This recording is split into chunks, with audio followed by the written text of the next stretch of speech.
누가복음 13장 6절에서 9절입니다. 비유입니다. 포도원의 무화과나무 비유입니다. 한 사람은 주인입니다. 포도원에 무화과나무를 심었어요. 포도원에 무화과나무를. 때가 되어 열매를 원했는데 열매가 없는 겁니다.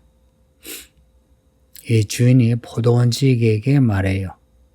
3년을 내가 왔는데 열매를 맺지 못하고 있으니 이 나무를 찍어버려라. 어찌 땅만 버리겠느냐 한 거예요. 3년을 왔는데 열매가 없었다는 거예요. 그러니 땅도 아깝고 이 나무도 쓸모없으니 찍어버리라 한 겁니다. 달란트 비유 아시죠?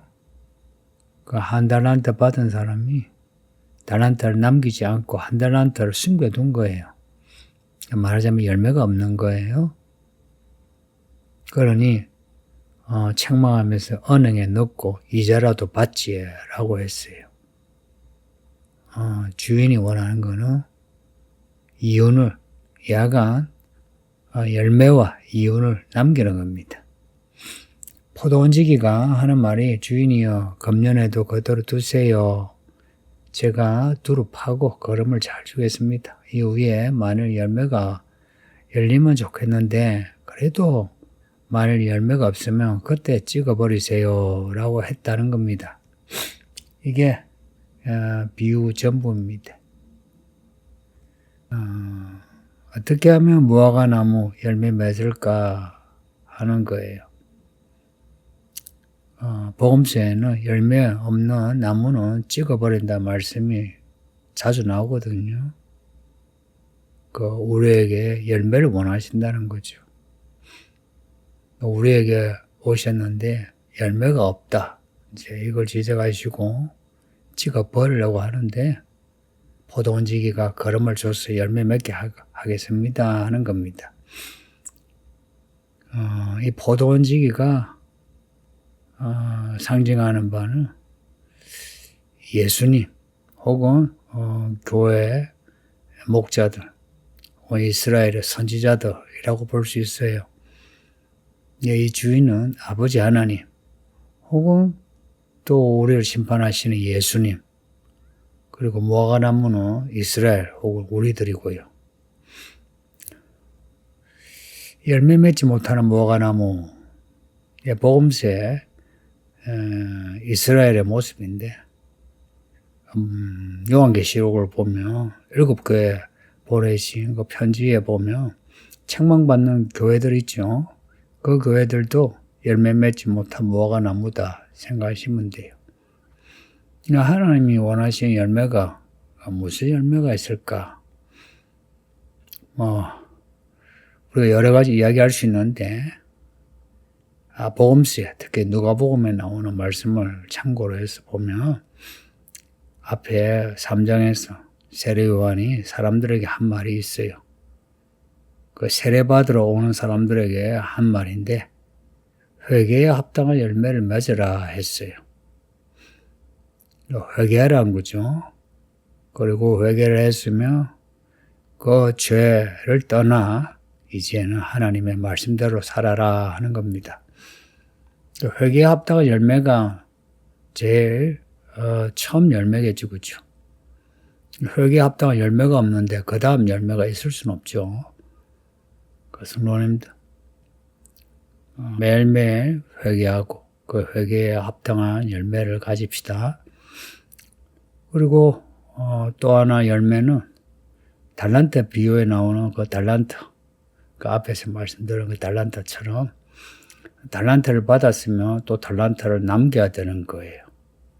우리 하나님은 농장의 주인 혹은 장사하는 상인 그런 분이에요. 심었으면 30배, 60배, 100배 열매 맺기를 원하는 분이에요. 그냥 초를 잘 해가지고 우린 가만히 있어도 하나님이 다 해주시는 그런 하나님으로 여기면 곤란해요. 우리 하나님은 우리에게 원하는 게 있어요. 한마디로 말해 열매를 원한다는 겁니다. 회개에 합당한 열매, 또 말씀에 합당한 열매. 이 두 개를 원해요. 회개에 합당한 열매가 우선이겠죠, 그죠? 그리고는 말씀에 합당한 열매 가지겠죠.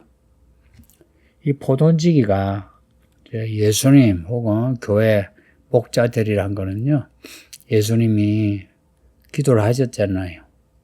저들의 죄를 용서해달라고. 만일 아버지 하나님의 심판이라면 예수님을 죽인 그 유대인들, 로마인들 다 심판받아 다 지옥에 떨어졌죠. 그리고 이 세상은 이미 다 사라졌죠. 그런데 우리 예수님이 용서해달라고 했고요. 또 바울의 서신서, 요한의 베드로의 서신서 보면 예수님의 마음을 가졌어요.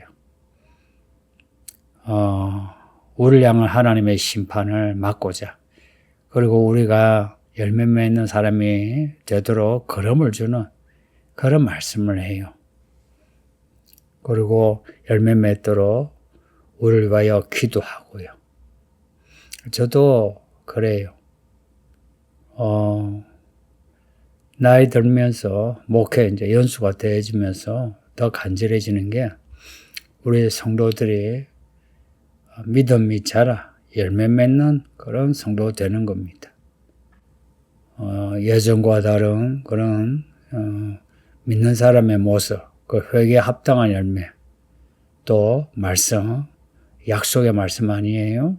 이 말씀을 받아 말씀을 따라 사는, 말씀에 합당한 열매 맺는 그런 성도 되는 거 보고 싶은 거예요. 저도 한국석에 교회가 크고 이름도 내고 싶고, 또 저도 개인적으로 풍요롭게 살고 싶고, 그런 마음이 한국석에는 있어요. 근데 그 심지, 마음의 그 심지는 여러분이 믿음으로 변화되는 거예요.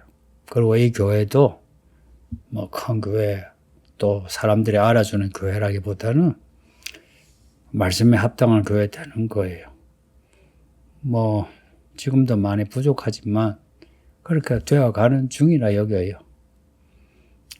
그렇게 하지 않으면 우리의 모든 믿음, 믿음의 행위, 믿음의 수고, 이게 다 헛됩니다. 예수님 오시면 끝이에요. 그때 예수님이 착하고 충성된 종아 칭찬을 받으면요, 우리가 그동안 아무리 억울한 일을 겪고 서러운 일을 겪고 가난하게 살고 고달픈 삶을 살아도 다 위로받고 보상받아요. 충분히요. 그래서 지금 우리가 믿음으로 살면서 겪는 어려운 일들 하나도 아쉽지 않아요. 참 잘했다 생각이 들걸요.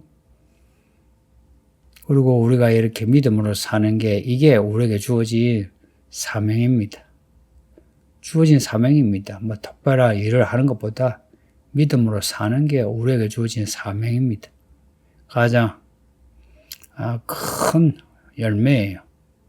여기에 3년을 왔다 이래요. 3년. 뭐 30년도 있고 1년도 있고 10년도 있는데 왜 굳이 3년이냐. 자, 이거는 좀 그냥 생각하는 거예요.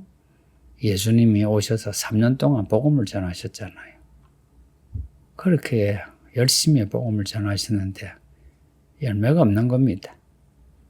뭐 예수님의 복음을 잘못 전하신 것도 아니고, 그러니까 무화과나무 같은 이스라엘, 그리고 우리들이 열매가 없는 겁니다.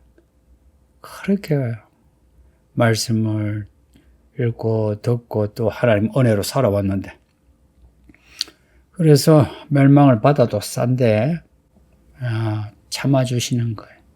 예수님이 중간에 중보기도 하시고, 또 많은 믿음의 목자들이 중보기도 하고, 예수님이 죽으신 후 지금까지 예수님이 우리를 위하여 걸음을 주는 것 같지 않습니까? 잘 자라라, 잘 자라라, 잘 자라라.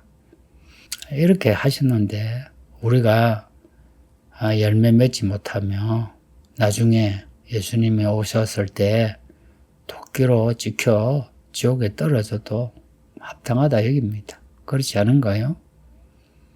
그러니 시간 아낍시다. 3년이 이미 지났고 또 금년, 그 금년이 또 올해도 금방이네요. 다 지나가네요. 이렇게 시간 지나가면 하나님이 정하신 때에 하나님이 하늘에서 부르시고 또 때가 되면 예수님이 구름 타고 내려오십니다. 그러니 우리에게 주어진 시간은 구원의 기회라는 거 잊지 마세요. 이 시간을 헛되이 보내며 영원히 이를 갈며 슬피 울게 될 겁니다. 우리의 주인이신 하나님. 그 앞에 12장에 또 주인 그 청지기 이야기 나오죠.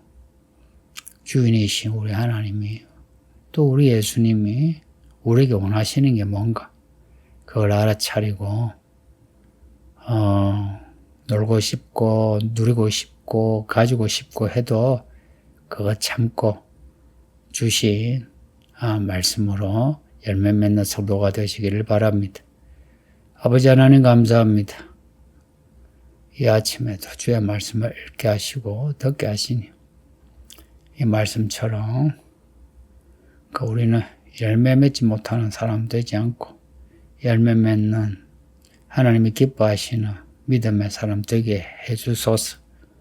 우리를 위하여 늘 걸음 주시는 우리 예수님의 은혜와 사랑 또 교회에서 받는 은혜 알아차리고 마음 늘 다짐하여 믿음으로 살게 하소서. 예수님 이름으로 기도합니다. 아멘.